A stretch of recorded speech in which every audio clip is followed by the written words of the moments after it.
안녕하세요, 모카 김한용입니다. 지난번에 보여드렸던 산타페 영상 100만 뷰가 됐습니다. 대단합니다. 산타페 정말 인기네요. 근데 그때 말씀드리지 못했던 게 있죠. 가격. 너무 비싸다는 얘기가 있는데 조금 싸게 해줬으면 좋겠다. 그런데 도대체 얼마냐? 이렇게 말씀드렸었는데 그 기다렸던 산타페 가격 드디어 공개됐습니다. 이번에 나온 산타페는 플랫폼도 바뀌고 크기도 엄청 커지고 기능도 정말 많아졌다고 하거든요. 그러다 보니까 가격 인상이 클 것이다. 그게 제일 걱정이었는데 심지어 옵션을 다 더하면 6천만 원이 넘을 것이다. 이런 전망도 있었어요. 내가 그러는 게 아니라 기사로도 나왔어. 심지어는 현대의 아무개도 아무튼 그렇게 얘기하는 사람도 있어요. 근데 실제로 공개된 가격을 보니까 생각보다 괜찮은데? 이거라면 우리 회사에서도 회사차로 하나 살까요? 이러시는데 저희가 살만한 차 맞는지 이 산타페 가격표 그리고 디지털 카탈로그도 함께 살펴보시죠. 먼저 공개된 디지털 카탈로그를 살펴보시죠. 어우 멋지죠? 너무 세련되게 잘 만들었어요. 우리 현대가 갑자기 왜 이러지? 이런 느낌이 들 정도입니다. 사실 기존에도 전자 카탈로그 안 한 게 아니죠. 근데 종이로 만든 거 그냥 온라인화한 거 그거에 불과했잖아요. 근데 이제는 동영상으로 애니메이션까지 하고 그러다 보니까 종이로 찍어 나서는 알 수 없는 그런 것들까지 잘 표현하고 있습니다. 기존에는 종이를 먼저 하고 그걸 디지털은 조금 부족한 매체로 했었죠. 근데 이제는 디지털을 먼저 하고 종이는 좀 부족한 매체로 이런 식으로 좀 바꾼 거죠. 지금 어떤 것도 해볼 수 있냐면요, 램프도 켰다 껐다 이렇게 해볼 수 있고요, MFR과 프로젝션 타입 램프는 어떻게 다른지 이런 것도 비교해 볼 수 있죠. 차를 낮에 돌려볼 수도 있고 밤에 돌려볼 수도 있고, 앰비언트 라이트 색깔은 또 어떤 식으로 바꿀 수 있는지 켰다 껐다 색깔 바꿨다 이런 거 할 수 있어요. 휠도 막 바꿔가면서 볼 수 있죠. 휠 디자인 보면요, 지금 21인치 알로이 휠 뭐 멋지긴 합니다. 20인치 하이브리드 휠 18인치 하이브리드도 좀 저는 역시 20인치 도끼 휠에 한 표 던지고 싶은데요. 근데 전륜구동 하이브리드는 20인치를 선택할 수 없다고 해요. 요거 조금 전륜구동 하이브리드는 아무래도 연비를 극대화해야 되니까 요런 휠을 선택할 수 없다는 건데 이것 때문에 사륜구동을 선택할 수도 없고 옵션의 장인분이 또 한탕 하셨네.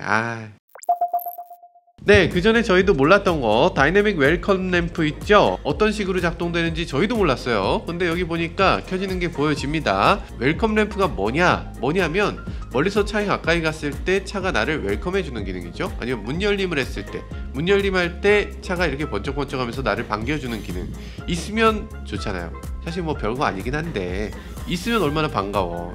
내 차 되게 멋있는 거네, 되게 미래적이네, 이런 느낌 들잖아요. 이게 불이 어떻게 켜지나 보니까 H가 깜빡깜빡하고 가운데 일자 램프가 순차적으로 뚝뚝뚝뚝 이렇게 켜집니다. 이전 그랜저 같으면 이렇게 슥슥 이런 느낌이었잖아요. 근데 이번 산타페는 쿵쿵쿵쿵 하는 느낌으로 4단계에 걸쳐서 쿵쿵쿵쿵 이런 식으로 켜집니다. 나름대로 괜찮아 보여요. 자, 어쨌든 이런 식으로 이렇게 쿵쿵쿵쿵 켜지게 돼 있는데 그랜저에 비해서는 조금 덜 세련됐다, 좀 무직하다 이런 느낌이 드는데 의외로 잘 어울리는 느낌이 듭니다. 이게 깡통부터 기본 잘했습니다. 잘했어요. 그전 같으면은 중간 트림 이상은 돼야 되고 무슨 디자인 패키지를 입혀야 되고 그런 걸 막 입혀야지 이런 게 작동되잖아요. 근데 지금 산타페는 기본부터 이 H자의 요 DRL 그리고 이 디지털 웰컴 램프 이거는 무조건 들어가는 겁니다. 여러 번 말씀드리지만 자동차는 돌아다니는 그 자체가 그냥 간판이에요. 그러니까 자동차가 간판이니까 그 자체가 외부에서 못생겨지면 안 되는 거죠. 디자인을 못생기게 만들면 결국 그 차가 안 팔릴 텐데, 예전에 보면 현대기아차는 차급에 따라서 램프를 바꿨습니다. 그래서 램프에 LED를 안 넣어주고 소나타, 아반떼 이런 거 보면 뒤에 이 얇은 램프를 갑자기 막 두껍게 하질 않나, 정말 바보 같은 짓이었죠. 근데 이렇게 깔끔하게 이 LED를 다 넣어주니까 멀리서 봐도 산타페 보면서 와 저거 멋있는 차네 라고 다들 느낄 수 있게 하는 그런 간판 역할을 잘 해줄 것 같습니다. 실내 앰비언트 무드램프도 살짝 볼까? 살짝 보면 이런 식으로 색깔을 막 바꿔가면서 예쁘네요. 예쁘죠?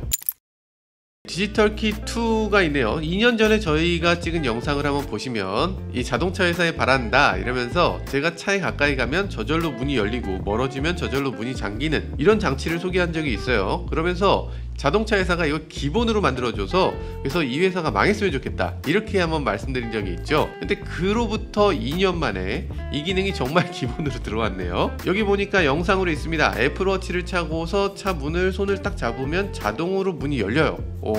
훌륭하지 않습니까? 그러면 애플워치 필수인가? 애플워치 6라는데 6를 사야 되나?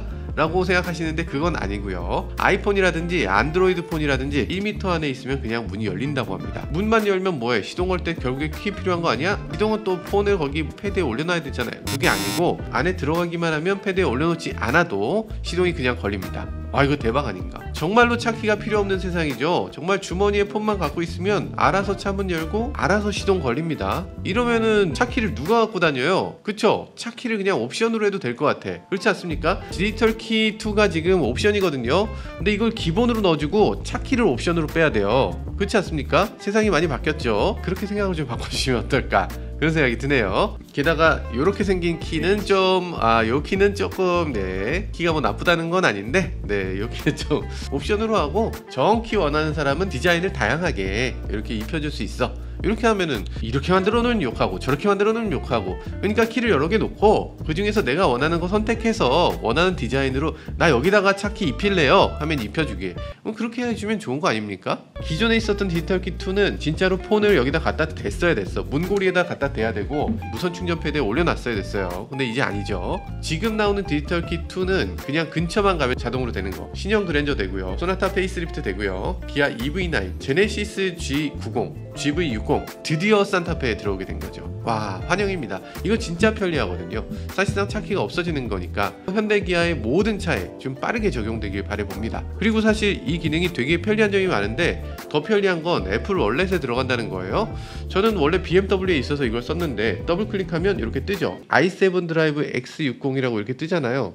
요게 디지털 키입니다. 그래서 애플 월렛에서 그냥 뜨기 때문에 월렛에서 띄워서 그냥 쓸 수도 있고 애플워치에서 당연히 되고, 그리고 딴 사람한테 전송해 줄 수도 있어요. 15개 폰에 전송할 수 있어서 회사 직원들이 이 차를 나눠서 쓸 때 그때 이 월렛에 넣어서 같이 쓸 수 있는 거죠. 줬다가 아야 너 좀 마음에 안 들어 하고 뺏을 수도 있고, 여자친구한테 보냈다가 헤어지면 바로 이게 옵션으로 만들어진 게 조금 아쉽긴 해요. 지금은 플래티넘 2 이런 걸 넣어야지 들어오는데 요건 좀 아쉽죠. 그 대신에 지문인식하고 시동 거는 그림 여기 나오죠. 이 지문인식 기능은 가장 기본부터 들어옵니다. 깡통부터 지문인식이 돼요. 근데 이왕 기본 할 거면 시동 버튼에다가 지문인식을 넣었으면 어땠을까? 시동을 딱 누르는 순간 지문인식을 하면서 동시에 바로 인식을 해서 김한용님이시구나. 반갑습니다. 온도는 몇 도로 해주는 거 좋아하시죠? 음악은 이런 거 좋아하시죠? 시트는 이렇게 조정할게요. 이렇게 딱 알아서 해주면 좋잖아요. 오늘의 뉴스도 말씀드리겠습니다. 뭐 이런 거 되고, 오늘 날씨는 어때요? 평소에 그 사람을 위한 맞춤형 정보를 쫙쫙쫙쫙 줄 수 있잖아요. 그런 거 딱 시동 버튼하고 딱 결합시키지. 그럼 되게 좋을 것 같은데. 어쨌든 디지털 키 2가 된다. 그러면 사실 지문인식 자체가 필요가 없죠. 요즘 사람들은 폰 없이 차에 타는 일이 거의 없잖아요. 그러니까 디지털 키 2 정말 혁신적으로 개발되면 지문인식이 필요 없어질 것 같은데 약간 좀 개발이 꼬이는 면이 있습니다. 디지털 키 2는 이 폰도 인식할 수 있으니까 개별 서비스를 제공할 수 있거든요. 그러니까 디지털 키 2를 중심으로 해서 나머지 서비스들을 개발해 나가야 될 것 같아요. 이거는 진짜 중요한 기능이고 옵션이지만 여러분들 꼭 선택하셨으면 좋겠습니다. 네, 빌트인 캠 2도 있네요. 이거 전에 빌트인 캠 1 같은 경우는 제가 절대 하지 말라고 했는데, 빌트인 캠 2는 앞뒤로 카메라가 별도로 들어가죠. 별도로 들어가는 카메라가 QHD급이고 꽤 좋아요. 그리고 메모리도 바꿔 끼울 수 있고요. 그리고 주차됐을 때 차를 건드리는 것도 인식할 수 있습니다. 그리고 가격이 45만원. 사실 이게 외장 배터리를 별도로 붙이는 걸 감안하면 45만원이면 그렇게 비싼 것도 아니거든요. 이거는 해도 좋을 것 같은 옵션인 것 같습니다. 네, 파워트레인 변경이 있었죠. 요건 말씀드려야 되나? 기존의 파워트레인이 이전하고 똑같다 이렇게 말씀드렸는데, 가솔린 2.5는 정말 281마력으로 이전하고 완전히 똑같습니다. 근데 의외로 하이브리드는 출력이 약간 올라갔어요. 현대기아 1.6 터보 하이브리드 230마력이잖아요. 근데 이번 산타페는 235마력, 그러니까 5마력이 올라갔습니다. 큰 차이는 아니긴 한데, 근데 전기 모터가 기존에 59마력 정도 되던 게 63마력 뭐 이 정도 되면서 조금 향상됐어. 엔진 출력이 올라간 것보다 모터 출력 올라가는 게 체감이 좀 더 크기 때문에 그 효과가 아마 있을 것 같아요. 토크도 더 올라가. 모터 출력은 초반의 가속력을 좋아지게 하거든요. 그냥 최고 속도보다 초반에 밀고 가는 게 시내 구간에서 훨씬 더 의미 있잖아요. 그렇기 때문에 기존보다 조금 더 잘 나가는 느낌이 있지 않을까, 뭐 그런 기대를 해보게 됩니다. 물론 변속기는 기존하고 똑같이 6단이고요. 현대차 사장님 말로는 신형 하이브리드가 개발이 끝났다 이렇게 말씀하시는데 아직 반영은 안 됐네요. 자, 안전장비를 한번 보죠. 안전장비 보면 가장 중요한 거 스마트 크루즈죠. 가속 페달 브레이크를 알아서 밟아주는 거죠. 그리고 LFA라고 해서 핸들을 잡아서 가운데로 갈 수 있도록 하는 기능, 이런 것도 제공을 하고요. 차선 이탈 방지도 해줍니다. 차선 이탈 방지가 2로 업그레이드 됐어요. 그래서 기존에 비해서 압도적으로 더 좋은 이 차로 유지를 잘할 수 있는 그런 차로 만들어졌을 걸로 기대돼요. 그런데 이 스마트 크루즈 컨트롤이 무려 기본입니다. 가장 깡통을 사도 이게 기본적으로 들어있어요. 정말 다행스럽고 너무 고마운 일이죠. 사실 기존에는 옵션으로 있긴 했습니다. 옵션으로 스마트 크루즈 컨트롤 선택하면 되잖아요. 하면 되죠. 하면 되는데 이게 옵션으로 있으면 선택 안 하는 사람이 자꾸만 생겨요. 예를 들어서 회사에서 악덕 기업주 이런 사람들은 선택 안 할 거 아니에요. 차 사는 사람이 이 차를 모는 사람이 아니면 그럼 선택 안 할 거 아니에요. 게다가 렌터카, 카쉐어링 이런 경우도 선택 안 하겠죠. 그러다 보니까 이걸 기본으로 모든 사람이 쓸 수 있도록 하는 거, 이거 중요하죠. 현대가 정말 잘한 거고, 스마트 크루즈 같은 경우는 법적으로도 강제화했으면 좋겠습니다. 운전자의 피로도를 줄여줄 수 있고요. 졸음운전 줄여줄 수 있고, 긴급 제동을 할 때, 그러니까 앞에 뭐 사람이 있거나 차가 있거나 이럴 때 긴급 제동을 차가 알아서 해주잖아요. 그런 경우에도 스마트 크루즈가 있는 경우에 성능이 더 향상돼요. 왜냐면 레이더가 있으니까. 그래서 사고율을 극단적으로 줄여줄 수 있는 그런 아주 첨단 장치라고 할 수 있죠. 고속도로에 뭐 백날 졸음운전 하지 마세요 하면 뭐 졸음운전 하지 말라 그러니까 하지 말아야 되겠다 이렇게 됩니까? 안 되죠. 그런 것보다 아예 그냥 법적으로 스마트 크루즈 옵션 무조건 넣어라. 이거 없으면은 사고 날 수 있으니까 무조건 강제로 넣어야 돼. 이거 없으면 차 팔지 마. 이런 식으로 하는 거, 이게 제도적으로 좋은 방법이 아닌가 싶어요. 전 국민의 안전을 위해서 강제해줬으면 좋겠습니다. 특히 버스나 트럭 이런 데는 사고 한번 났다 하면 정말 엄청난 사고가 되니까 더 강제로 반드시 넣도록 해야 될 것 같습니다. 자, 그리고 스마트 크루즈 컨트롤이라고 하면 가장 짜증나는 게 있었죠. 아니 내가 잡고 있는데 왜 자꾸 잡으라 그래, 이렇게 계속 경고하는 거, 계속 이렇게 운전을 하게 되는, 이 기술적으로 잡고 있는지 안 잡고 있는지 모르니까 기술적인 한계 때문에 운전자를 귀찮게 하는 거죠. 이런 걸 만들면 안 되죠. 당연히 알아서 이걸 인식할 수 있어야 되고, 이게 좀 더 민감했어야죠. 근데 지금 기존 그랜저, 신형 산타페부터는 이렇게 핸들에 손을 얹으면 핸들을 잡았는지 아닌지 요걸 인식할 수 있는 요 감지 센서를 전체에 둘러놨습니다. 그래서 손을 잡고 있기만 하면 핸들을 잡으세요 이런 경고가 뜨지 않는 거죠. 이게 기본입니다. 아니 그랜저는 이거 캘리그래피 돼야지 이거 넣어준다니까. 근데 이걸 기본으로 넣어준 거, 이거 너무 바람직합니다. 근데 이건 당연히 해줘야지. 난 잡았는데 자꾸 잡으라고 하는 건 이건 뭐가 크게 잘못된 거지. 이거 기본으로 해줘야 돼요. 산타페가 잘한 게 아니라 이게 당연한 거고, 나머지 차들도 다 해줘야 됩니다. BMW라든지 뭐 벤츠라든지 프리미엄 메이커들은 다 하는데 이거 왜 안 하죠? 그리고 스티어링 휠 얘기가 나와서 말인데, 이게 차선을 넘어가려고 하면 알아서 부르르르 떨어주는 그런 기능이 있어요. 이거 왜 있냐? 만약에 핸들을 떨지 않고 삑삑삑삑삑 소리가 나면 그럼 뒷좌석에 있는 사장님께서 김기사 운전 지금 졸음운전하나 이렇게 되니까 감봉 뭐 이렇게 될 수 있으니까 이렇게 운전자한테만 싹 알려준다는 거죠. 조용하게. 당연히 있어야 되는 기능이긴 하지만 이건 고급차에만 있는 기능이었죠. 근데 이제 기본이다. 그리고 이런 기능이 있습니다. 다중 충돌 방지 제동 시스템. 이거 알고 계세요? 이거 모르시는 분들 많더라고요. 이건 뭐냐면 사고가 빡 나. 사고 나면 많은 사람들이 어떻게 합니까? 브레이크를 딱 밟아야 되죠. 밟습니까? 못 밟아요. 보통은 자기가 가속 페달 밟고 있다가 사고가 나면 밟고 있던 가속 페달을 더 세게 밟습니다. 그래서 쭉 달려가서 2차 충돌을 해요. 그런 경우가 생긴다니까. 아니면 퉁 튕겨서 저쪽에 가서 퉁 또 막습니다. 한 번에 딱 쏘면 다행인데 어디론가 튕기면 2번 박아요. 저도 조수석에서 에어백을 맞아본 적 있는데 이렇게 한번 맞고 저렇게 한번 막습니다. 앞으로 한번 맞고 옆으로 한번 막아.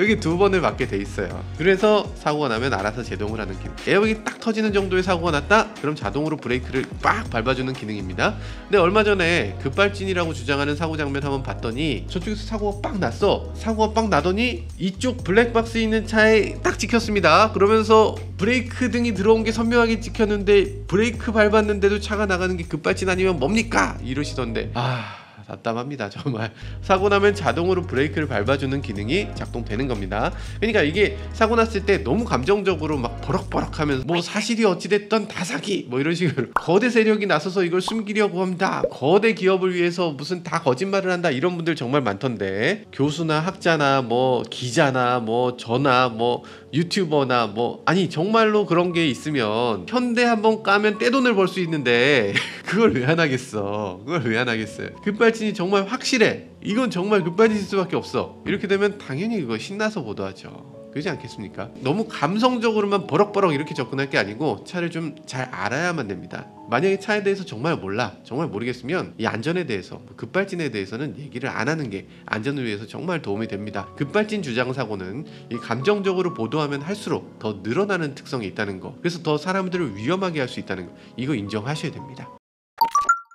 자, 에어백은 10개가 됐습니다. 기존 모델은 7개였는데 3개가 늘어났죠. 조수석과 운전석 사이에 서로 머리 부딪히지 말라고 이렇게 센터 에어백 들어오고요. 운전석 무릎 에어백도 추가됐습니다. 운전석 무릎 에어백은 사실상 실제로 의미는 없어요. 안전벨트를 매고 나면 운전석 무릎까지 부딪힐 일이 없습니다. 그래서 운전석 무릎 에어백은 미국에 있는 NHTSA에서 안전벨트를 매지 않은 경우에 사고가 나는 경우, 그 경우를 대비해서 만드는 거예요. 안전벨트만 매신다면 그렇게 큰 의미는 없는 거여서 뭐 이게 있다고 해서 더 안전하다 이렇게 바라볼 건 아닌 것 같네요. 그 밖에도 자잘한 기능들이 많이 있습니다. 몇 가지만 더 보여드리죠. 이중 접합률이 1열부터 기본이 됐습니다. 왜?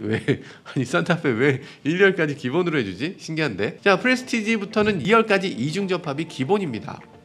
와, 근데 중요한 건 이중 접합 자체가 아니고 유리 자체의 두께인데, 왜냐면 유리창 저편에서 이 레이저를 갖고서 도청할 수 있잖아요. 그거 혹시 알고 계세요? 유리가 떨리면 그 건너편에서 레이저로 쏴서 이거 도청할 수 있는, CIA나 뭐 이런 데서 도청하는 기술 모르시나요? 도청할 수 있어요. 유리가 떨리면 결국 그 소리가 밖에서 안으로 들어와요. 유리가 떨면서. 그러니까 결국에는 이 유리 자체가 얼마나 두꺼우냐, 유리 자체의 무게가 얼마나 무겁냐, 이게 중요한데요. BMW i7 같은 차를 보면 이중 접합 유리가 아니에요. 근데 두께가 굉장히 두꺼운 유리입니다. 근데 현대는 최근 들어서 이 이중 접합 유리를 적극 도입하고 있거든요. 그러면서 유리 자체의 두께는 오히려 얇아지고 있어요. 그리고 유리가 더 가벼워지고 있고, 저희가 아무래도 좀 잘못하고 있는 건가? 사람들이 좀 잘못하고 있나? 이런 생각이 들어요. 왜냐면 이중 접합이 적용됐어. 그럼 와, 이중 접합입니다, 훨씬 조용하겠네요, 이런 얘기를 여러 번 하는데, 근데 두께는 한 번도 언급한 적이 없잖아요. 그래서 약간 보여주기 식으로 이중 접합으로 자꾸 가는 건 아닌가, 이런 생각이 드는데, 다음부터는 유리 이중 접합인 거 얘기 드리고, 그리고 유리 두께까지 좀 측정해서 이거 비교도 해보도록 하겠습니다. 자, 그리고 스마트폰 무선 충전, 이거 깡통 모델부터 들어가고요. 깡통에서는 이렇게 2개 놓는 자리 있는데 2개 놓지만 조수석 자리는 충전이 안 돼요. 하나짜리면 될 것 같이 생겼는데 안 돼. 그게 뭐라고 그걸 또 옵션으로 합니까? 그리고 무선 충전 그게 얼마 된다고. 그거 이렇게 구분하고 2가지로 만들면 물류비만 더 들어요. 참 답답합니다. 자, 그리고 내비게이션 사이즈를 보면요, 12.3인치로 커졌어요. 좋습니다. 현대차의 최신 인포테인먼트 시스템 CCNC가 들어갔죠. CCNC 이름 굉장히 어렵지만 뭐 그냥 최신이다 이렇게 보시면 돼요. 여기 보면 왓챠, 웨이브 이런 동영상 플레이 할 수 있고요. 지금은 뭐 유튜브라든지 이런 것들 아직 안 되는데 업데이트를 통해서 결국 될 수 있을 거라고 믿고 있습니다. 화이팅. 그리고 자잘하게 몇 가지 더 보면 eHiPass가 기본으로 들어갑니다. eHiPass라는 건 뭐냐면, 예전에 룸미러에 이렇게 하이패스 있었잖아요. 룸미러 자체도 이렇게 두껍고 앞을 막 이렇게 가리고 못생긴 룸미러, 요거 이제 없어진다는 거죠. 이걸 eSIM처럼 별도로 꽂을 필요 없이 그냥 하이패스를 지원한다는 겁니다. 훌륭하지 않습니까? 진작에 이렇게 했어야죠. 자, 이렇게 해서 기본 모델에서 추가된 옵션들 살펴봤는데요. 이 정도면 꽤 많이 추가된 것 같잖아요. 가격 어마어마하게 올랐겠지, 한 500만원 올라간 거 아닐까 이렇게 생각했는데, 가솔린 기준 269만원, 하이브리드 기준 280만원 인상됐다고 합니다. 이 정도면 꽤 착한 가격 인상이다 이런 생각이 들죠. 얼마 전까지만 해도 현대차 가격 인상 지금 미쳤잖아요. 왜냐면 연식 변경했는데 200만원이 올라, 아니 페이스리프트 했는데 400만원이 올라, 뭐 이러던 현대차였는데 지금 풀 체인지고 기본 옵션을 몇 개를 넣어준 거야. 이렇게 했는데 300만원이 채 안 올랐다. 갑자기 현대가 왜 이러지? 우리 모카 영상 봤나? 하시는 거 너무 잘 보고 있어요. 이 트림을 일단 보면 트림이 조금 애매합니다. 익스클루시브, 프레스티지, 캘리그래피 이렇게 3가지가 있어요. 트림 이름을 보고 어떤 게 어떤 거보다 좋은 건지를 대략은 알 수 있게 해줘야지. 영어로 써있긴 한데 이게 뭐 미국 사람한테 갖다 놔도 어떤 게 더 좋은 건지 도저히 모르겠는 이름이 있죠. 한글로 기본형, 고급형, 최고급형 이렇게 나누면 안 되나요? 영어로 해야 더 멋있어 보이나? 어쨌든 지금 익스클루시브라는 트림이 가장 기본형이란 뜻이고요. 프레스티지가 고급, 캘리그래피가 최고급이란 뜻입니다. 기본 모델인 익스클루시브 가솔린을 보면요, 3,546만원부터고요. 익스클루시브 하이브리드는 4,031만원입니다. 언제부터 4,000이 괜찮은 가격인가 하는 생각이 들긴 하지만 그래도 생각한 것보단 조금 싸다는 생각이 들어요. 어떤 품목이 있는지 조금 더 살펴보면요, LED 헤드램프 기본입니다. 그런데 MFR 타입이 기본이에요. 계기판은 4.2인치 디스플레이라고 되어 있습니다. 그러면 바늘형 계기판에 가운데 4.2인치 디스플레이 있겠지, 이렇게 생각하실 텐데 그건 아니고요. 디자인을 보면 이렇게 생겼습니다. 기존의 가장 깡통 트림은 이런 게 아니었잖아요. 투싼 깡통 계기판 보면 이렇게 생겼거든요. 엄청나게 좋아졌네요. 그러니까 양쪽 이게 디스플레이가 아니고 LCD 창이죠. 옛날 스타리아에 있던 거 같은 거. 근데 스타리아에 있었던 건 그래도 조금 어색한데 이건 전혀 어색하지가 않습니다. 디지털 계기판하고 이거하고 비교하면 RPM이나 속도나 이게 다 그래픽처럼 나타나서 의외로 구별이 잘 안 돼요. 그리고 기본 모델은 스피커가 6개 들어갑니다. 근데 기본 모델은 옵션으로도 스피커를 못 넣어요. 프레스티지 정도는 가야 스피커를 12개짜리 보스 스테레오를 넣을 수 있는데 이게 오디오 때문에 트림을 올려야 되나 이런 생각이 드네요. 가격은 기본이 4,031만원인데 요건 사실 친환경차 인증을 아직 못 받아서 세제 혜택 적용이 안 된 금액이에요. 세제 혜택 적용을 하게 되면 한 143만원 정도 줄어든다, 이런 기대를 하고 있는데 그러면 3,888만원 요 정도에 된다는 건가요? 그럼 가솔린하고 가격 차이가 340만원 차이, 요 정도 차이라면 저라면 무조건 하이브리드 갈 것 같습니다. 하이브리드는 235마력이고 가솔린은 281마력, 그러니까 가솔린 장점이 없진 않네. 연비에서 가솔린은 11km/L 정도 되고요. 하이브리드는 연비가 15가 넘어요. 이러면 하이브리드 가야지. 자, 그리고 하이브리드 단점이 있다면요, 휠이 무조건 18인치밖에 안 들어간다는 게 아쉽네요. 하이브리드 4륜 구동을 넣게 되면 20인치를 선택할 수 있다는데 18인치 휠이 이렇게 생겼거든요. 공력에 몰빵한 것 같은 휠이네. 참. 익스클루시브 기본 모델의 옵션을 어떤 거 붙일 수 있는지 살펴보도록 하죠. 우선 듀얼 선루프하고 루프렉이 한 대 묶여 있습니다. 99만원짜리 옵션이에요. 듀얼 선루프라는 게 앞쪽은 선루프고 뒤쪽은 그냥 통유리입니다. 앞쪽 선루프는 상대적으로 좀 작아요. 거기 루프렉이 없으면 이렇게 생겼습니다. 없어도 괜찮은데? 오히려 괜찮다는 생각이 들기도 해요. 더 네모 반듯한 것 같기도 하고. 그리고 동승석 시트는 전동 시트로 별도로 분리해놨습니다. 동승석 시트는 8웨이 전동 시트 20만원에 선택할 수 있네요. 옵션을 다양하게 분리해 놓은 것 자체는 좋아 보입니다. 자, 그리고 하이테크 플러스라고 되어 있는데 헤드업 디스플레이 들어가고요. 12.3인치 디지털 클러스터 들어가면서 파노라믹 디스플레이가 되네요. 있으면 좋은데 가격이 무려 124만원짜리 옵션. 이걸 넣어야 되나? 자, 플래티넘 같은 경우는 디지털 키 그리고 스마트폰 듀얼 충전을 묶어 놓은 옵션인데요. 요게 45만원이네요. 디지털 키는 꼭 필요하니까 이걸 안 넣을 수도 없고, 그래, 이 정도라면 괜찮다. 자, 다음은 중간 트림 프레스티지를 한번 보도록 하죠. 프레스티지 시작 가격은 가솔린이 3,794만원, 하이브리드는 4,279만원이네요. 세제 혜택을 받으면 4,136만원 정도 되는데 트림이 올라가면서 한 250만원 차이입니다. 근데 250만원 차이에 들어가는 게 많아요. 일단 프로젝션 LED 헤드램프가 들어가고요. 후석까지 이중 접합 유리가 들어갑니다. 12.3인치 디지털 클러스터 기본으로 들어가고요. 동승석 전동 시트 기본이 되고요. 2열 선쉐이드 수동이지만 이런 것들 들어가고요. 제가 그렇게 칭찬했던 듀얼 무선 충전도 기본입니다. 그래서 이런 것들이 다 더해지고서 가격은 250만원 차이. 익스클루시브 사느니 그냥 프레스티지 가야지.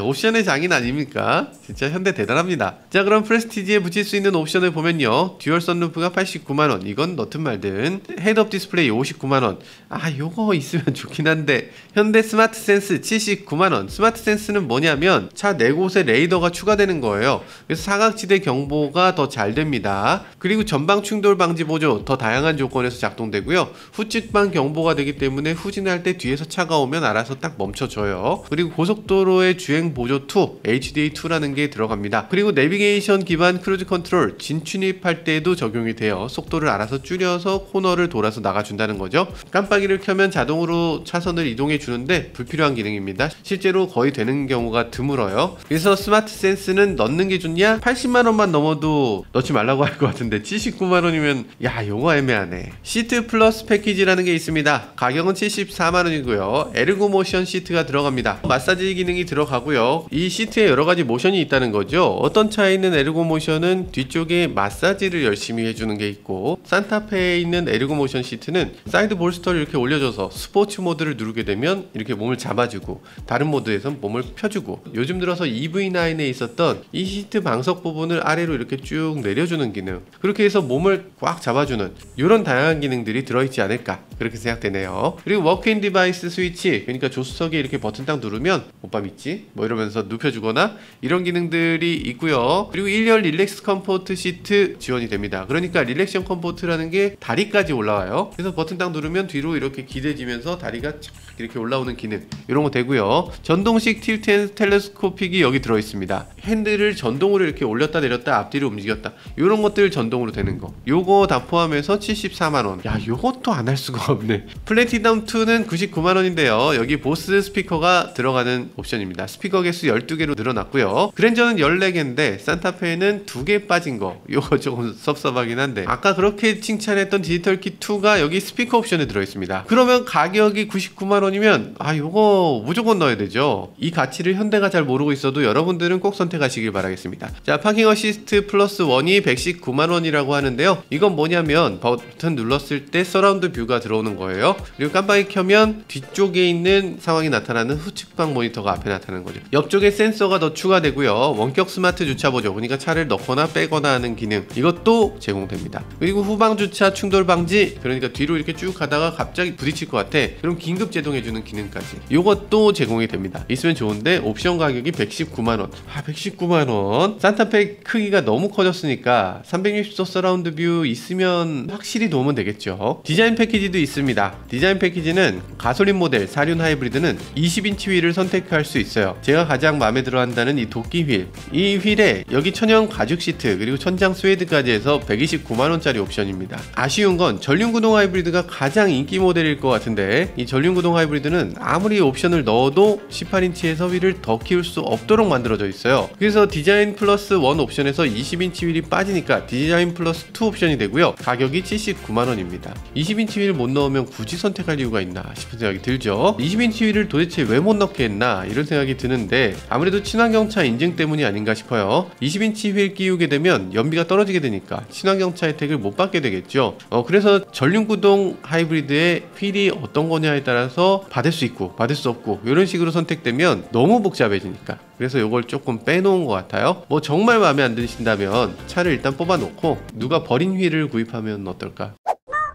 자, 다음은 캘리그래피 트림입니다. 사실상 풀옵션이죠. 프레스티지 풀옵션에서 HDA2 그리고 썬루프 요거를 뺀 상태. 사실 HDA2도 이건 기호잖아요. 그리고 썬루프도 기호에 따른 거니까 그게 캘리그래피라고 할 수 있고요. 거기다가 캘리그래피 전용 옵션, 전용 디자인을 제공해 주는 거죠. 그렇게 하면서 가격은 얼마 더 비싸냐? 프레스티지 거의 풀옵션에 비해서 99만원만 더 비싼 거죠. 그러니까 99만원 차인데 거기다가 뭐 이것저것 더 주겠다 이런 거고요. 근데 지금 보면 홍보도 그렇고 사진 나와 있는 것도 그렇고 전부 캘리그래피거든요. 그러니까 이걸 주력으로 팔겠다는 생각인 것 같죠. 캘리그래피를 선택해야만 얻을 수 있는 기능들 어떤 건지 살펴보도록 하죠. 일단 나파 가죽 시트. 나파 가죽이라는 건 사실 어떤 가죽이다라는 걸 표현할 수 없어요. 그냥 고급 가죽을 나파 가죽이라고 합니다. 뭐라고 얘기할 수 없는. 아무튼 현대가 말하는 최고급 가죽은 여기만 들어갑니다. 자, 그리고 UVC 살균기 요 안에 들어가는 건데 미국 사람들이 굉장히 좋아하더라고요. 우리나라에서 UVC 살균기를 그렇게 좋아하는지는 잘 모르겠네요. 자, 그리고 투톤 스티어링 휠 요것도 캘리그래피에만 들어갑니다. 디지털 센터 미러 요것도 요즘은 룸미러라고 안 하죠. 센터 미러라고 합니다. 왜냐하면 이 룸 안을 볼 수가 없으니까. 디지털로 하면은 룸 밖에 뒤만 보이잖아요. 그러니까 룸미러가 아닌 거지. 이 센터 미러를 디지털로 바꾸게 되면 그러면 카메라를 통해서 차 뒷모습이 확 보이는 건데 캘리그래피에서만 그것도 옵션으로 넣을 수 있어요. 뭐 이거 없어도 크게 문제는 없는데, 게다가 이 초점이 계속 가까워졌다 멀어졌다는 것 때문에 저는 별로 추천드리진 않습니다. 그리고 블랙잉크 옵션 이것도 캘리그래피에서만 추가할 수 있는 옵션이거든요. 근데 가격은 무려 공짜입니다. 그랜저에서는 블랙잉크 옵션을 하면 130만원이 추가됐죠. 근데 이걸 공짜로 캘리그래피 하시는 분들은 거의 다 선택할 것 같죠. 자, 그래서 얼마나 올랐나 보면요, 이전 산타페는 2.5리터 가솔린으로 3,277만원이었습니다. 신형 산타페는 3,546만원이죠. 그러니까 인상된 폭은 269만원이라는 거고요. 이전 산타페 가솔린 풀옵션은 4,634만원이었습니다. 근데 신형 산타페의 풀옵션은 5,105만원, 471만원이나 인상됐네. 그럼 풀옵션 기준으로는 거의 500만원 인상됐으니까 많이 인상된 거 아닌가요? 하실 텐데 그렇게만 볼 수 없는 게 풀옵션은 기능이 많이 추가됐기 때문에 그게 같은 옵션으로 맞춰 놓으면 그런 차이가 아닌 거죠. 없는 기능을 계속 추가하니까 풀옵션은 점점 올라갈 수밖에 없어요. 그래서 풀옵션 가격끼리 비교해선 안 되고요. 가장 기본 모델의 가격, 최소한 옵션을 맞춰서 가격, 이렇게 비교를 해줘야지 인상폭을 알 수 있겠죠. 자, 이전 하이브리드 익스클루시브 시작 가격은 3,751만원입니다. 신형 산타페 하이브리드는 4,031만원, 280만원이 인상됐네요. 인상된 폭은 사람마다 보는 시각이 다르겠지만 저는 그렇게까지 많이 인상된 걸로 느껴지진 않네요. 그러면 지금 걸출한 경쟁 모델이 기다리고 있죠. 소렌토 페이스리프트. 사실 소렌토 페이스리프트하고 직접 비교하기에는 지금 조금 맞진 않습니다. 지금 소렌토 페이스리프트는 아직 가격이 나오지 않았기 때문에 기존 소렌토하고 비교를 해보면 소렌토 2.5 터보 깡통 모델은 3,024만원, 훨씬 싸네 할 수 있는데 이건 너무 깡통이어서 이거하고 비교할 수는 없을 것 같고요. 프레스티지 정도 돼야 산타페의 익스클루시브하고 비교할 수가 있는데 소렌토 프레스티지 3,321만원, 산타페 기본 모델 익스클루시브가 3,540만원, 그래서 225만원 차이가 납니다. 그렇지만 양쪽 다 옵션이 꽤 차이가 나기 때문에 소렌토 페이스리프트가 제대로 나와봐야 정확한 옵션을 비교할 수 있을 것 같아요. 가격 인상을 최소화하는 게 무엇보다 중요할 것 같습니다. 자, 그럼 저희 모카의 추천 트림은 어떤 것이냐? 가장 좋은 파워트레인 어떤 걸까요? 가솔린일까 하이브리드일까? 저희의 선택은 역시나 하이브리드입니다. 하이브리드 추천드리고요. 디젤은 아예 없어졌기 때문에 대안이 아니죠. 가솔린 2.5L 같은 경우는 달리는 걸 좋아하시는 분들이라면 대단히 추천드리는데 저는 SUV에서 막 신나게 달리고 이런 것보다는 SUV는 좀 더 부드럽게 가고 고속도로나 시내도로나 막히는 길을 계속 가야 되고 가족들을 태우고 움직여야 되고 그런 것들을 감안했을 때 하이브리드를 조금 더 추천드리고 싶네요. 자, 그리고 신형 산타페 하이브리드를 보시면 이모션 드라이브라고 해서 모터를 이용해서 과속 방지턱을 넘을 때 더 부드럽게 넘는다거나 토크 벡터링을 적극적으로 해준다거나 이런 다양한 상황에서 이 성능을 더 좋게 만들어주는 기능을 갖추고 있습니다. 그래서 하이브리드 기능이 있으면 승차감에서도 큰 효과를 줄 수 있을 것 같네요. 시트는 5인승, 6인승, 7인승까지 있는데요. 이 중에 어떤 것이 가장 좋을까? 저희 집에서 선택한다면 6인승을 선택할 것 같습니다. 왜냐하면 4명 가족이 타고 필요한 경우에 뒤에 2명이 더 탈 수 있으니까. 근데 저희 회사에서 한다면 7인승을 선택해야 될 것 같아요. 저희 직원들이 최대한 한 차에 많이 들어가서 밥 먹을 때도 7명이 같이 이동할 수 있고 이렇게 된다면 저희 회사 차로는 7인승, 5명이 어디로 여행 갈 때 사실 넷 1명 이렇게 있으면 1명이 되게 외롭거든요. 그래서 맨 뒤에 앉는 사람이 외로워지니까 5명이 앉을 때도 5명이 옹기종기 앉을 수 있는 7인승이 나름대로 또 좋을 것 같아요. 물론 6인승에 앉으면 이 3열에 앉은 사람이 훨씬 더 개방감이 커지고요. 차도 훨씬 더 고급스럽게 느껴지게 됩니다. 가정용으로 사용한다면 6인승을 더 추천드리고 싶네요. 트림은 3가지 중에 저희는 프레스티지가 가장 좋을 것 같습니다. 캘리그래피 같은 경우는 앞쪽 그릴이 이렇게 그랜저 같은 그릴이 들어가게 되는데 저는 이거보다 네모난 그릴이 훨씬 더 잘 어울리는 것 같아요. 태극기 같은 느낌도 들고 강인한 느낌도 있고 그리고 세차할 때도 도움이 되고 오랜 기간이 지나도 촌스럽다고 생각되지 않을 것 같아요. 그리고 여기다가 랩핑을 해서 이걸 매트한 검정으로 바꾼다거나 하면서 여러가지 꾸며볼 수 있는 것도 있을 것 같고요. 자, 그리고 헤드업 디스플레이, 이거는 저희 직원들이 너무나 원하는 옵션이어서 이건 넣어야 될 것 같아요. 현대기아 같으면 자동차에 기본으로 있는 내비게이션을 꼭 쓰거든요.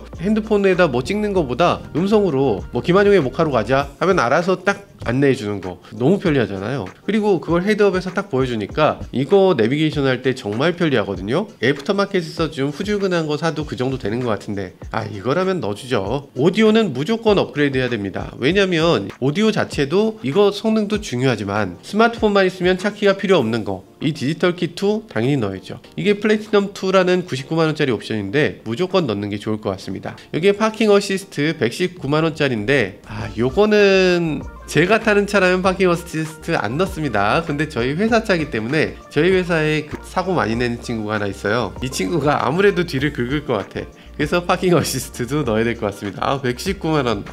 그렇게 해서 하이브리드 4,600만원 정도 될 것 같고요. 여기 세제 혜택 받으면 4,400만원 후반 정도 될 수 있을 것 같네요. 사실 산타페 처음 나올 때만 해도 상당히 높은 가격을 책정할 거다, 이런 전망이 우세했습니다. 디자인만 봐도 그렇죠. 그랜저 그릴을 그대로 갖다 넣은 거, 이것만 해도 차급을 어느 정도 예상할 수 있었잖아요. 나 그랜저보다 더 윗급이야, 이런 식으로 보여주는 거였을 텐데요. 근데 현대 생각이 조금 조금 바뀐 것 같습니다. 요즘 들어서 자동차 판매가 주춤한 거, 그리고 신형 소렌토 같은 경쟁 모델 아주 치열하게 치고 나오는 거, 이러면서 적절한 가격을 잘 찾아낸 것 같네요. 이런 거 참 바람직합니다. 자동차 회사들이 더 경쟁할수록 이 소비자들은 더 경쟁력 있는 제품을 살 수 있게 된다는 거죠. 이런 일이 비단 현대기아뿐 아니라 앞으로 쉐보레, 르노, KG 모빌리티, 테슬라라든지 기타 수입차까지 이 다양한 브랜드들이 더 치열한 경쟁을 해서 소비자들에게 더 좋은 차를 공급해주면 좋겠다는 생각이 듭니다. 지금까지 저는 모카 김한용이었습니다. 감사합니다.